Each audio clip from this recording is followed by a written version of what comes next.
أعوذ بالله من الشيطان الرجيم ശപിക്കപ്പെട്ട പിശാചിൽ നിന്ന് അല്ലാഹുവോട് ഞാൻ ശരണം തേടുന്നു.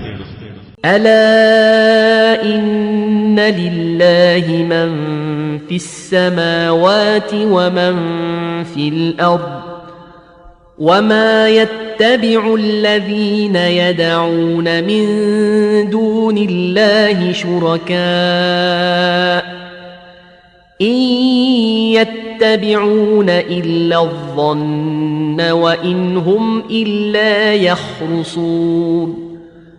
ശ്രദ്ധിക്കുക, തീർച്ചയായും അല്ലാഹുവിനുള്ളതാകുന്നു ആകാശങ്ങളിലുള്ളവരും ഭൂമിയിലുള്ളവരുമെല്ലാം.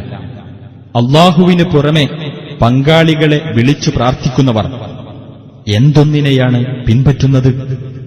അവർ ഊഹത്തെ മാത്രമാണ് പിന്തുടരുന്നത്. അവർ അനുമാനിച്ച് പറയുക മാത്രമാണ് ചെയ്യുന്നത്. هو الذي جعل لكم الليل لتسكنوا فيه والنهار مبصرا إن في ذلك لآيات لقوم يسمعون. അവനത്രേ നിങ്ങൾക്കുവേണ്ടി രാത്രിയെ ശാന്തമായി കഴിയത്തക്ക വിധവും പകലിനെ വെളിച്ചമുള്ളതും ആക്കിത്തന്നത്. തീർച്ചയായും കേട്ട് മനസ്സിലാക്കുന്ന ആളുകൾക്ക് അതിൽ ദൃഷ്ടാന്തങ്ങളുണ്ട്.